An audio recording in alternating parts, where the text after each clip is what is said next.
Okay, look at all of this negative space. The framing, not the best, but you're on my coffee table right now, so it's fine. Welcome back to another episode of me doing things on the internet. What are we doing today? We're doing my favorite movies of all time. Maybe more so just my current favorite films, because of all time is a very big word, or just like, this is right now, if you were like to bring up this movie, I would go, yes. So I have 5 lined up. I didn't pre-write anything about any of them. I was just like, let's talk about some of my things. So I'm gonna be very scatterbrained going through this. I apologize in advance. It's fine. I have 5 movies that I want to share with you, that I want to talk about. I will probably share just kind of my like a short synopsis of the movie. If you've never heard of it, maybe so I can be like, if you want to see it, then see it. I might spoil things. I probably will. I'm not good. So spoilers ahead for the movies I talk about.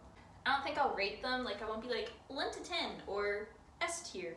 I also don't think they're not like lined up and like, this is my favoriteest of all time, and this is my semi-favorite, and this is my favorite, and this is my least favorite of the favorites. It's not really set up like that. I just have 5 movies that I really like. I keep on doing this. I keep on grabbing things. Ah! Yeah, okay, let's get started. At number 1, Everything Everywhere All at Once. So this movie came out earlier this year. I'm using my laptop so I can look up like facts and stuff while I'm doing this, so I don't spread, false information. Release date, April 1st. It was an April Fool's movie. Wow. Already amazing. So if you don't know, Everything Everywhere All at Once is, how do I explain this movie? The plot, it's basically a sci-fi movie. It deals with time travel. It's very, if you know Doctor Strange, Multiverse of Madness, it's basically the same concept of that, but good. It deals with multiple timelines and parallel dimensions, basically, like multiverse of it deals with the multiverse. Did I say time travel? It does not deal with time travel. It deals with a multiverse. I'm dumb. Don't listen to me. It's about this one Chinese-American family, I believe. Chinese-Canadian? I think they're Chinese-American. Family, this one mom, she owns a laundromat with her husband and her gay child. Love her. And basically, it's one of those movies that kind of takes the real world and a real person and a real human and just like kind of plops them into a scenario where things happen at them and they didn't, like, it's not like it's your destiny kind of thing. It's not like they've trained since they were a little kid to defeat the bad guy with a sword. It's just like, I went to do taxes and stuff, and then now I'm saving the universe. And I think that's just so fun. The movie itself, like, it's very, I don't want to say artistic, because that's like a lame word to use, but I know for me it's one of those visually stimulating kind of movies. I love looking at it. It makes me happy. Also, it's funny. Also, the action is so good. They have comedic action, which I feel like is very rare in like action movies or superhero movies or things like that.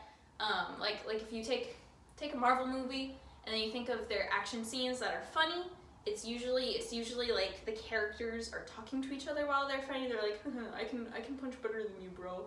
Like, like it's very like conversational. But in Everything Everywhere All at Once, the way every time I say the title of this movie, I doubt myself. The way they use action and comedy together is by making the actual, like, fighting, what's happening, the situation, humorous, as opposed to making the characters make it funny.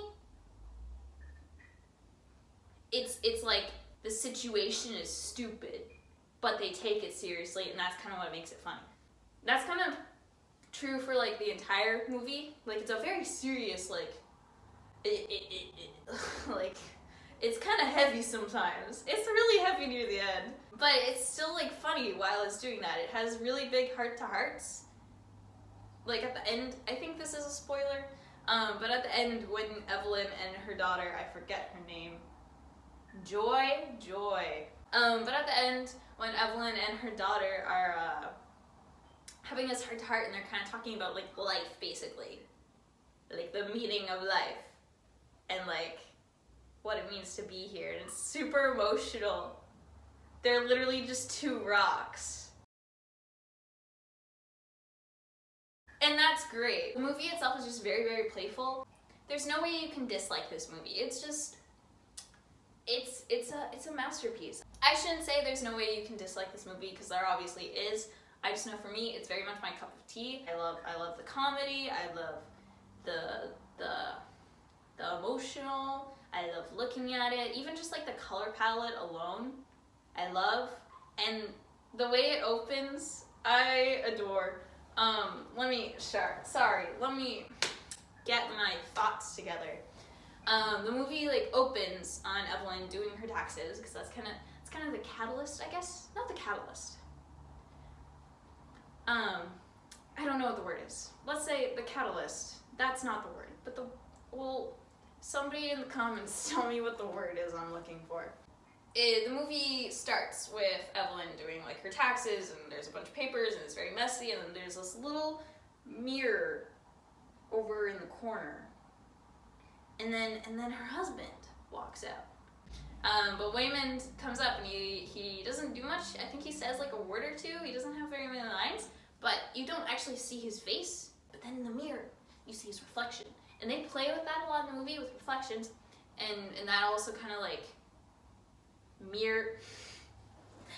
mirrors the whole multiverse thing, because they're basically, like, dimensions. You know how people play with, like, if you've seen Wizards of Waverly Place, they go through the mirror, and then they're, like, in the same, it's like my home, but everything's backwards. So it's very like that, because Evelyn's jumping from all these universes and dimensions, but they're different. Some of them are only slightly different from her reality, her universe, and some of them are wildly different.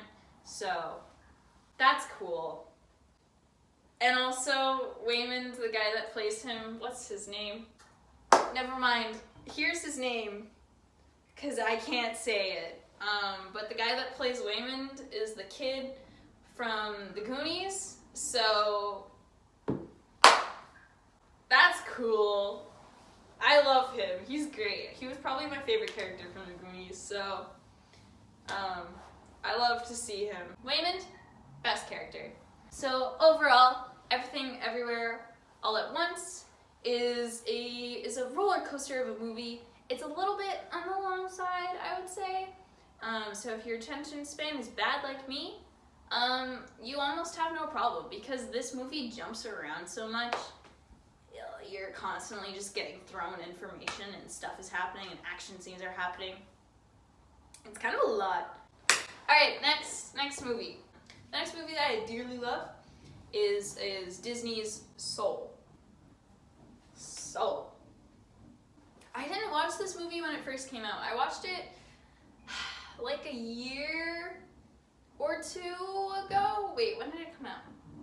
I think I watched it in, like, late 2021. It's like a year or so after it came out, and I hadn't heard very good things about it. Like, most people seem to hate this movie, and I don't really know why. Because if you couldn't tell by being on this list, I love it so much. I did a jazz program last year, like a jazz dance program.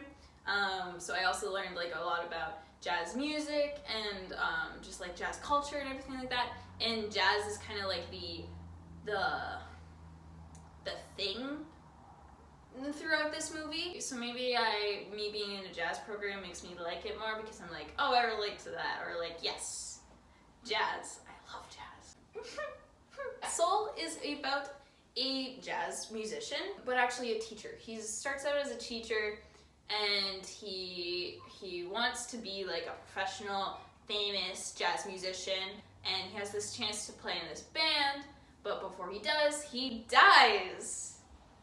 Spoiler alert! So he gets dropped off into the afterlife, and he basically says, no. He says, screw that, I don't want to be dead, I want to go play my jazz music, I want to play the piano. So he alives himself again, but he has this little mix-up with a premature soul, like a soul that hasn't gone down to earth yet. Her name is 22. They are a soul that like has been around since the beginning of time, basically, because the souls are like numbered, so they go from like 1 to bajillion. 22 basically like hates. They're kind of like emo, angsty. Not emo. They're angsty for sure though. And 22 just doesn't want to go to Earth, and they don't want to have that lifestyle. They want to stay as a little soul, not on Earth. And then Joe really wants to go back to Earth, so he does that, and then he does that with the soul 22, and they switch. They accidentally go into different bodies. They don't switch bodies because 22 doesn't have a body. 22 goes into Joe's body, and then Joe goes into the body of a cat. So the cat kind of just dies. He just kind of yeets the cat's soul away. It's okay, they have 9 lives. They're fine. They're doing great. So yeah, basically the whole movie happens. It's basically about 22 who doesn't want to live life, and Joe who wants to do this one thing really, really bad. It's kind of about purpose and passion, and how those two things can be intertwined. And it's about how 22, played by Tina Fey, kind of finds her spark, her life spark, and what makes her want to live life. And we never explicitly find out what that spark was, because in the soul world, it happens and there's a little patch and it's like, that's what you did and that's your spark, go down to the earth. But she does it while she's in Joe's body, so she doesn't get to see that, and she just suddenly finds out she has like a full earth pass thing.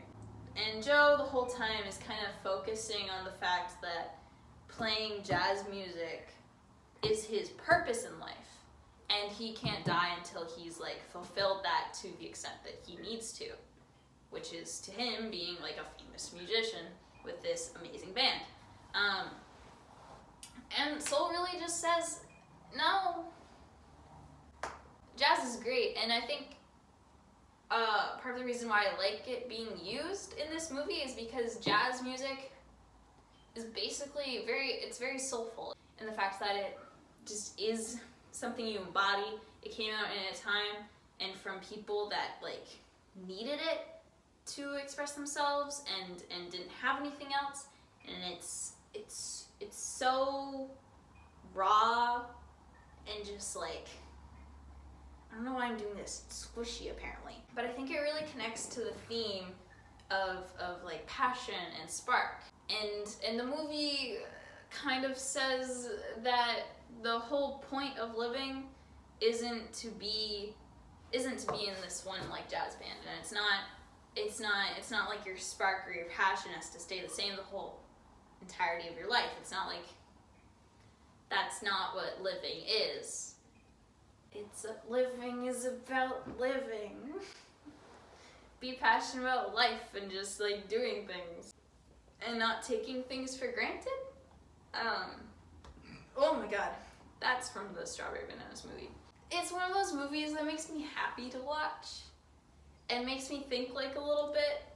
It's just a fun movie, and they obviously go through their shenanigans and stuff, and as an artist myself, I find myself kind of getting lost in like, oh, if I don't become a famous dancer, like, what's the point?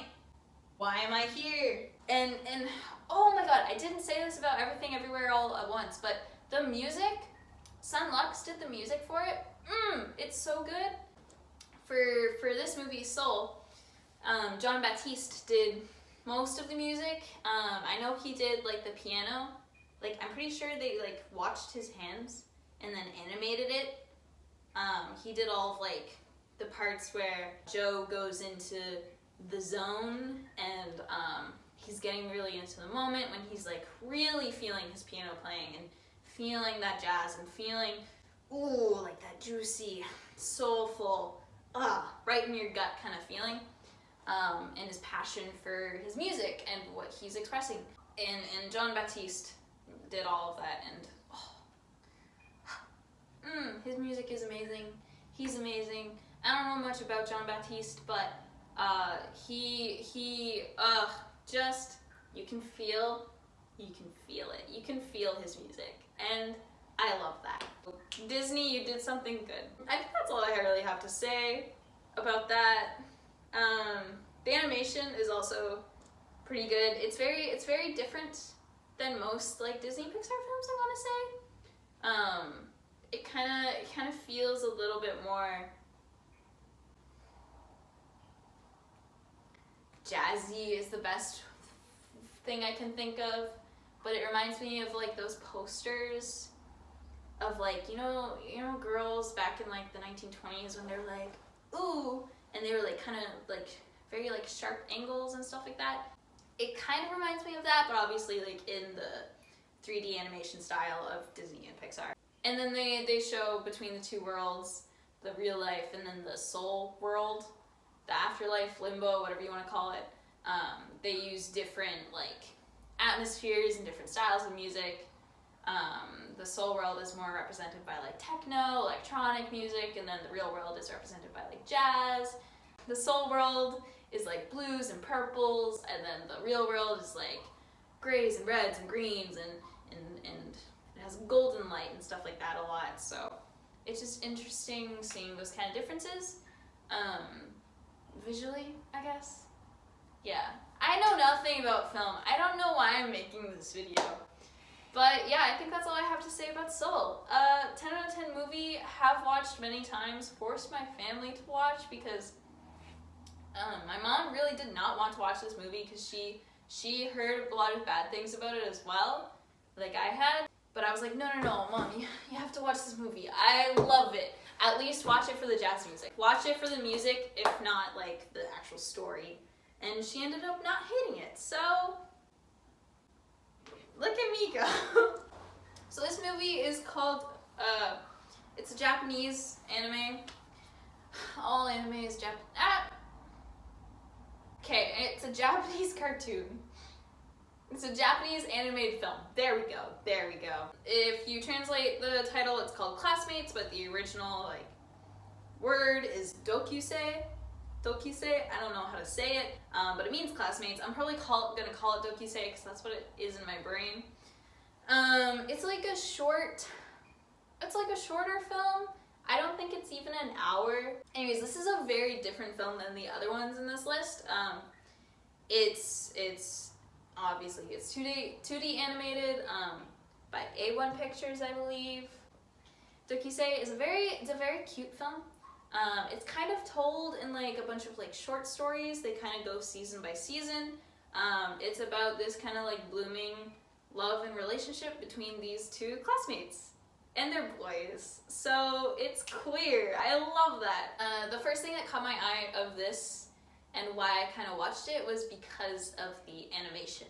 It's almost empty sometimes. It's kind of, it feels very like watercolory. It's very pastel. It feels very light and youthful in what you're seeing. And all of the movements it's very, I think it plays with like the, what's called the stretch and squish kind of thing. It's not like realistic, but it also feels real. Like the characters feel very real, and what happens feels very real, but it's also very goofy and cute and sweet, but it also can be very dramatic.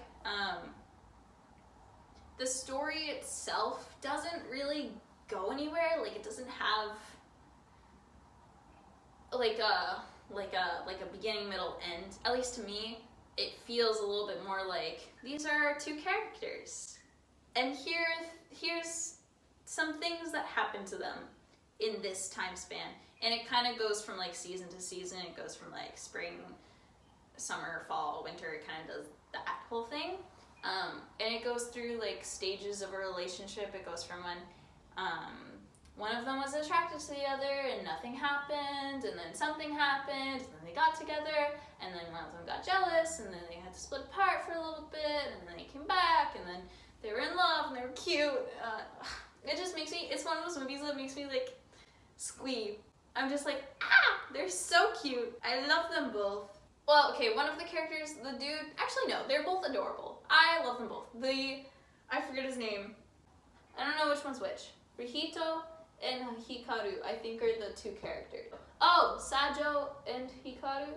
I think, yeah, Sajo is like the glasses one. They're both very stereotypical. Sajo is like the one who wears glasses and he's like, I'm smart. And then you have Hikaru, who, in this description it just says he plays in a rock band. But he's very goofy. He's the kind of guy that like smokes but not to be cool. He just does.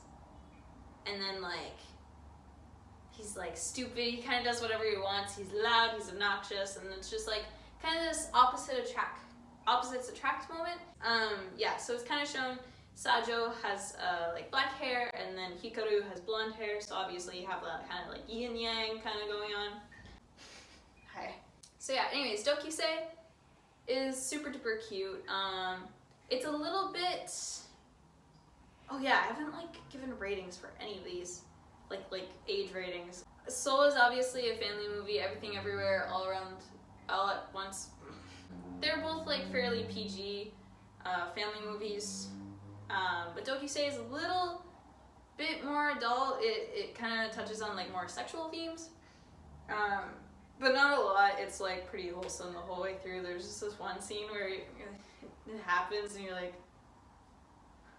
oh, whoa. Yeah, it's just super cute, and it feels like it would be very, like, it makes sense. It shows kind of a bunch of different feelings that you have, and one of my favorite things about it is that it shows them in a relationship. A lot of shows, or movies especially, like to be like, oh, there's these two characters that like each other, what's gonna happen? Oh my god, there's a third person. Oh my god, they're having a fight. Oh my god, he's not, oh my god, we thought he was gonna confess his love, but then he didn't. Until like 10 seconds before the credits, and they're like, I love you, I love you. And then credits, and then it ends. Like, they have like a few ups and downs, but that's natural. And I like to see that, and they're pretty good at communication too, and that's kind of cool. I would say their relationship is fairly healthy. I've seen this movie a couple times, not in a while though, so maybe they're not as healthy as I remember. but I think they're cute, and I think they're two people that work on things together, and so that's very cool to see on the big screen. 10 out of 10 would recommend. This next one I have on my list is The Dead Poets Society. This list is really everywhere. This movie came out in 1989, and I don't really have a lot to say about it. I've only seen it once, but it has the moment. Okay, I did not think I would like this movie at all. I've heard of The Dead Poets Society. Basically, all I knew about it was that Robin Williams was in it, and I assumed it was just this like dreary, dumb. It's called Dead Poets Society, and those all are like morbid, boring. Society gives off like political, poets. I don't really care about poetry. That's a lie. But poetry can be like hit or miss. And then dead. Why is it dead? Who's dead? I don't know. And I didn't really know anything about it. Just knew that people like referenced it a lot in media and stuff. And I just never understood it. I was just like, okay, Captain, like go off, I guess. And my family basically forced me to watch it, and they were like, yeah, we're gonna watch The Dead Poets Society, you'll like it, come watch it with us. And I was like, fine, if I have to. I was very teenagery about it. But then I was watching it, and I was like, really spoke to me. It has this idea of like breaking boundaries and being yourself, and it has this little group of characters that they each have kind of their own problems and situations that they need to work through, and then through the Dead Poets Society, that's how they like grow as people and do things they never would have done before. The movie is about this like all boys boarding school, so again, it's gay, undertone wise, it's not explicitly gay, but what's the main character's name? Todd? No. Wait. Who's the main character of this movie? Yeah, okay, Neil, Todd. Yeah, his name is Todd. Okay, so this movie, let me explain the kind of the premise. It's this all boys boarding school. It's very like, we're so preparatory, and it's very like to the rules, to the book, about tradition. But then this new teacher comes on, and he's the English, the poetry teacher basically. English literature. I feel like that's right. Played by Robin Williams. So this school is very based in tradition, and you know it's the type of like looking at it, everyone's in the same, like they're in uniform, they have curfews, they have specific rules. They all have to kind of fight on the same thing. They're not like encouraged to have their own ideas, be creative, be rambunctious, spontaneous, like those kind of things. So this poetry teacher, he comes out and he kind of like teaches them to be all those things, yeah? To kind of break tradition and do what you want to do. There's this one scene that I love. Teacher is making them all do like presentations basically. I think they have to like read out their own poetry. And this one guy says it, and it's very like quiet. He's very into himself. He doesn't like to public speak. He's probably very anxious like me, anxiety induced. So Robin Williams, the teacher, tells him to scream it, to say it ferociously, to not care what the others think, and to give it his all, because why else, basically. Like, if you're not going to commit to something, especially if it's from down here, what is the point? And the specific word he uses is yop. And yop basically means to scream, basically, and he's like, yop. Yeah, it's basically about him finding his voice. I saw somebody else read that. That's plagiarized, what I just said. Todd finds his voice because of the teacher telling him to yop, to scream it out. Because in general, Todd is a character that's very to himself. He doesn't really have very many friends. He's kind of just dragged along into the Dead Poets Society thing. So the teacher is kind of getting him to be louder, and to speak his thoughts and speak his mind and be angry when he's angry and be sad when he's sad and things like that. So that's why he tells him to scream it out. The teacher is a former student, a graduate of the school, so the students find out about this secret society that he had, a club basically, called the Dead Poets Society, where they just went to a cave and read poetry to each other. Sounds boring, right? Sounds weird, sounds kind of cultish. It kind of is. And so this new group of students, the next generation, they kind of take the idea of the Dead Poets Society, and they're like, we're the new Dead Poets Society. This one character, Neil, he especially, he's like one of those students that's very like, well, I'm good at everything, I get A's and stuff, and my dad expects a lot from me. And he's eventually supposed to take over the family business or whatever. Next CEO, something like that. But he has a passion for acting, and so he doesn't get his father's permission, and he sneaks out and does this play. He does this Shakespearean play, Midsummer's Night Dream, if I remember correctly. He plays Puck, basically the main character. And he's really good at it, and all his friends are supporting him, and at the end of the movie, this is also a big spoiler, Neil ends up taking his own life after his father comes to see the play and doesn't like accept him for it. He doesn't want him to keep doing acting, and he basically wants to take him out of school because it's not doing good things for him and that kind of stuff. So it's very tragic and sad. That's all I'm gonna say on that aspect of it. But there's this kind of like, I don't know if it's debate, but I remember when I was like, oh, Todd's the main character, my family was like, oh, Neil is the main character. It's like, no, Neil is like that cool person but the story is told from Todd's perspective, and he's the one that lives. But it starts with him and his family saying like, goodbye, we're gonna go. It's basically about how Neil and the school kind of changed him, and he almost had to lose Neil to like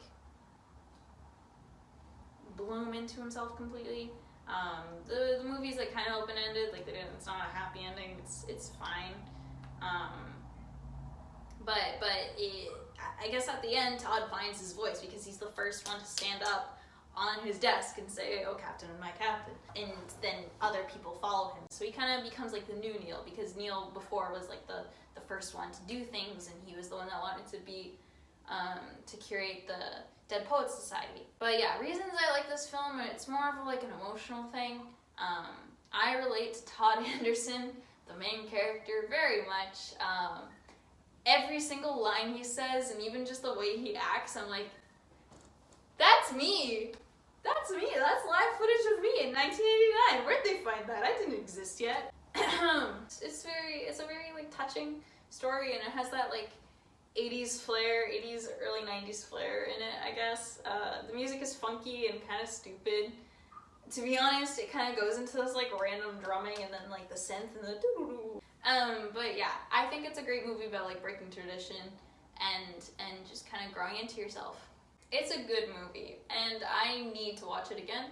I've not watched it enough. I'm sure I would be able to say so much more if I had seen it more than one time in my life. It's definitely more exciting than I thought it was gonna be, and like I said, I thought it was gonna be just this boring, stupid, old movie, but it definitely was not, and I would suggest that you check it out. I just think it's something you can take something away from, no matter who you are.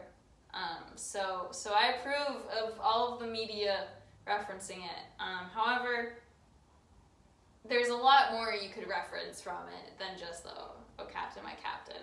I can't think of any currently. Okay, that's enough of that. Dead Poets Society, 10 out of 10. Amazing.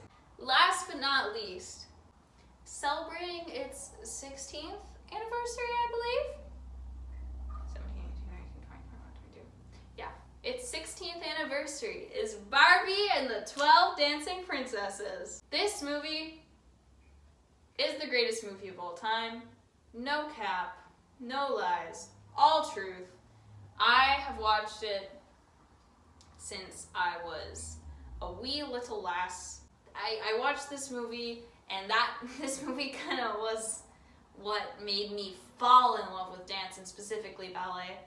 And I continue to watch it like especially in the past like 2 years, year and a half or so.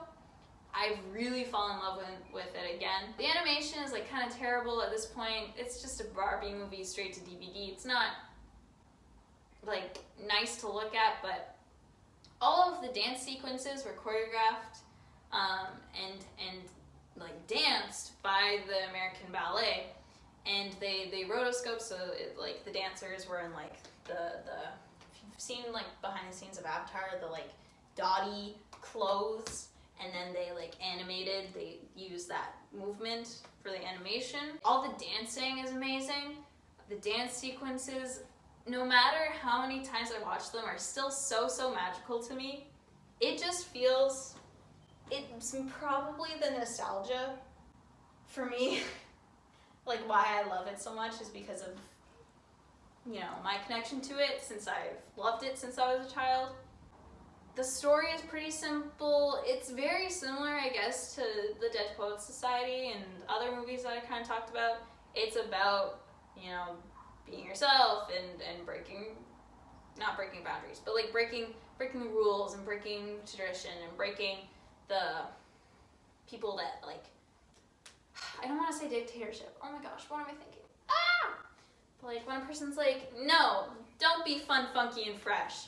Be gray and tie your hair up and be what I tell you to be. It fights against that, and I really love that, and I am obsessed with the idea of finding a magical land where I can just dance for hours and hours. And it's also kind of about believing in yourself. This one character, Lacey, the youngest of the 12 sisters, she Specifically, she has a hard time. She's like, I mess everything up. I can't do anything. And then by the end of the movie, she like helps defeat the bad guy, and it's amazing. And she's like, I can be a sick dancer like you, Genevieve. It's about these 12 sisters. They are princesses. They dance. No, okay. So it's about these 12 sisters. They're princesses, and their father, the king, their mother died, so they're motherless at the moment. So it's just the 12 of them. And then the father is like, they need like a woman's motherly touch, love. So he asks his cousin, I believe, cousin Rowena, to come in and basically like be that role model for them.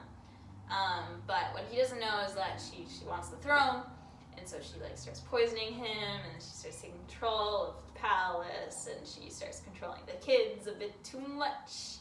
And the kids find out, the sisters, that their mom, basically, she used to tell them a story about this magical land where a princess danced and danced and danced, and it was beautiful, but she only had 3 days to be there. And they find out that they can go there, that it exists. And so they go there, and that's where they find their escape, their freedom to dance and be themselves. And yeah, I love it. They defeat the bad guy at the end, Rowena.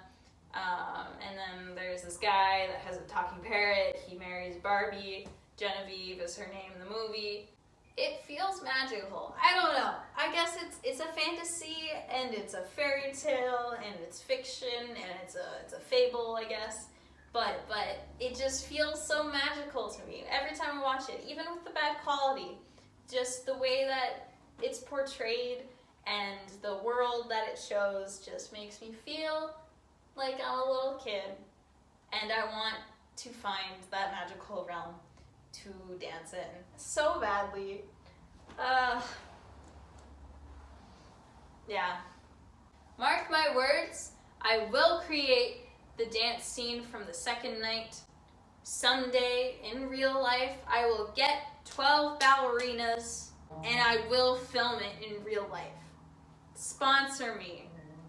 I will make it happen. It's my actual dream, not gonna lie. I don't care if I actually get into like a dance company. I want to make this film.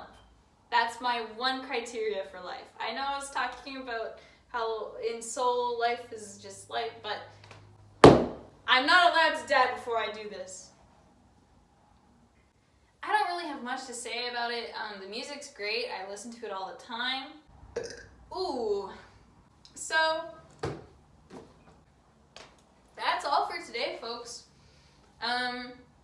So Everything, Everywhere, All at Once, Soul, Doukyuusei, Classmates, Dead Poets Society, and Barbie and the 12 Dancing Princesses. Those are 5 movies. Most of them I've seen multiple times. Some of them I've only seen like once or twice. They're movies that really hit me hard when I watched them, or have continued to be something that I carry with me.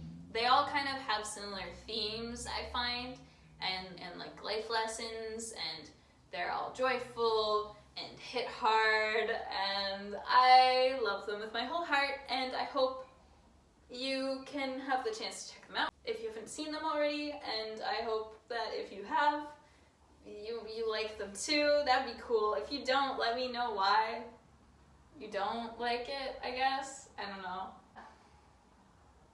I really just sat here the whole video, but that's fine.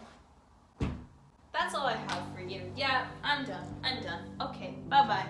See you soon. Oh my gosh, my sign up. Stay minty, stay fresh. Love you, goodbye. Thanks for watching, and I hope you come again soon. Bye.